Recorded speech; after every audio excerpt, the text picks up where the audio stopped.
Don't joke with this hair grow DIY made from natural ingredients from your kitchen. This DIY is so potent and you will get a quick result after using it. If you're experiencing dandruff and thin hair, meaning your hair is not as thick as it used to be, it is now becoming so thin and it is breaking unnecessarily, you need this DIY.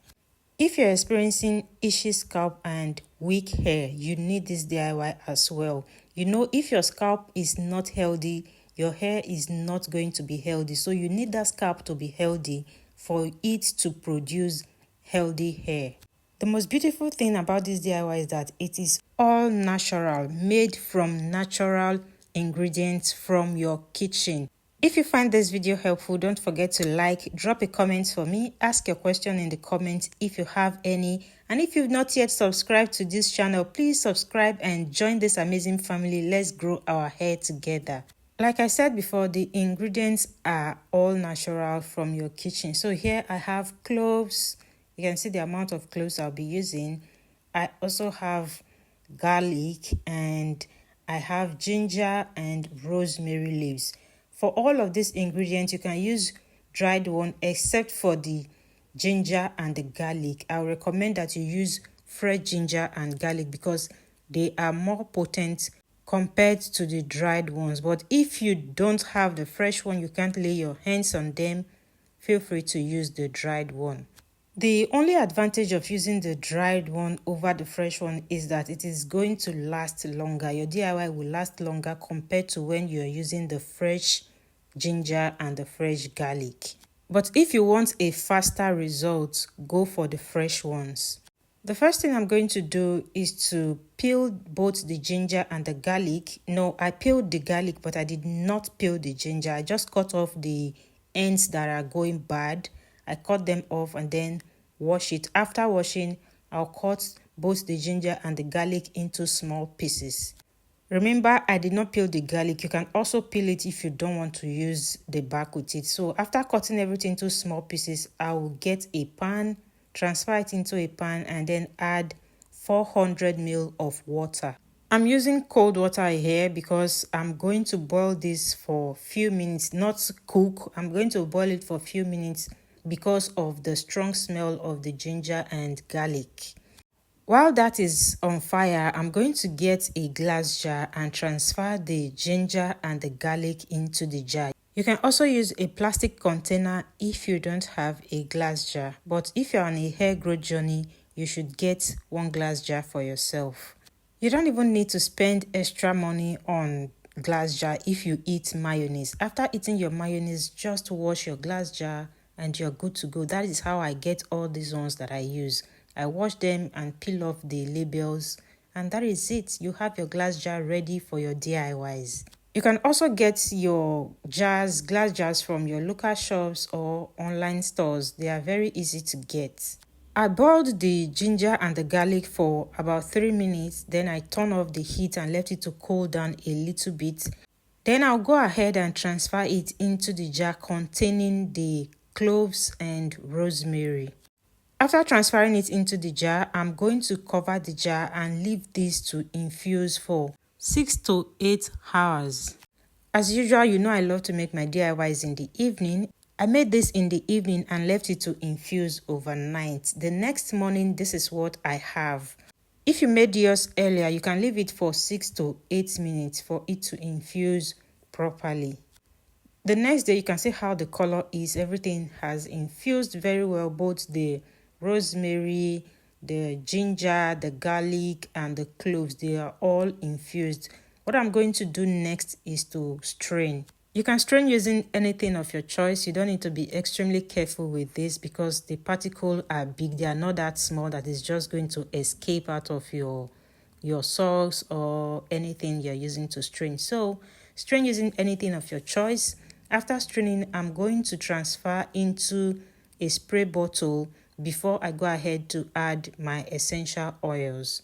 I decided to add essential oils to this DIY because of what I want to use it for on my hair. But if you're not suffering from hair breakage or weak hair, you might decide to skip the essential oil. Just make the DIY using the normal ingredients, and that is fine. But if you're experiencing excessive shedding, hair breakage, and your edges are bald, please add essential oils because it is going to make this DIY more potent for you. If you're making this in large quantity like I did, it definitely means you want to save some for later. So the one you want to save before you transfer into the spray bottle or immediately after transferring into the spray bottle, and you've added your essential oil if you will be adding any.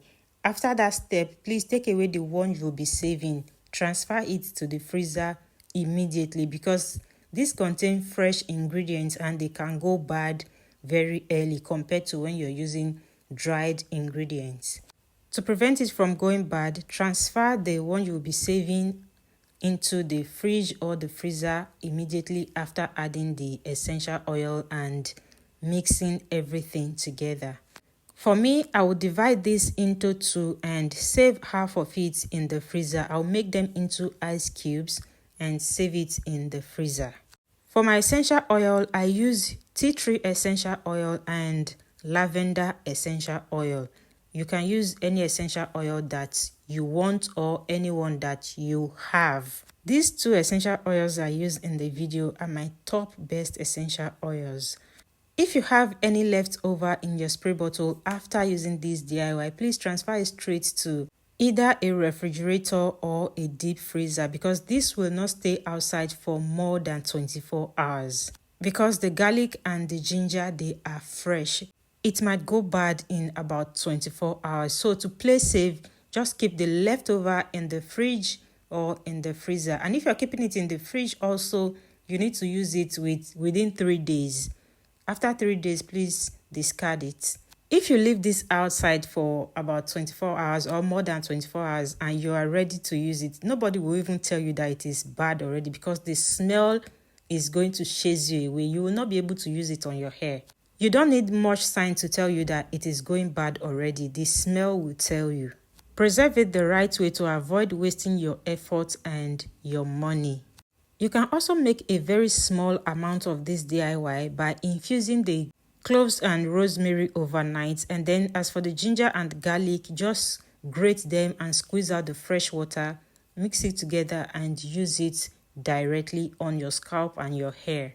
But that method has a very strong smell that even after using it on your hair and you've washed your hair, you're still going to be smelling a little bit like garlic because that garlic smell is very strong, except you're using a shampoo that has a very strong smell as well. But the last time I used it directly on my hair, after washing my hair for a few hours, I was still smelling garlic until I used my virgin hair fertilizer on my hair and the smell died away immediately. But boiling it for a few minutes or infusing it in hot water will help the smell to reduce. It will help to calm the smell down compared to when you are using the fresh one. If you infuse it in hot water or you boil for a few minutes before using it to infuse the garlic and the ginger, you can even spray it on your hair and leave it. The smell is not bad at all, trust me. I sprayed this on my hair and left it. I used it as a leave-in spray. But if you are very sensitive to smell, after spraying this on your hair and your scalp and you massage it very well, cover your hair with either a shower cap or a plastic bag and leave it for 45 minutes to an hour. Leave it to rest on your hair so that it will penetrate into the hair strands and the scalp for about 45 minutes at least before you wash it out and rinse it out with just water. After rinsing it out, then you can follow up with your full moisture routine. You use your leave-in conditioner, use oil on your scalp, and then finally seal in the length of your hair with either a grease, butter, or oil.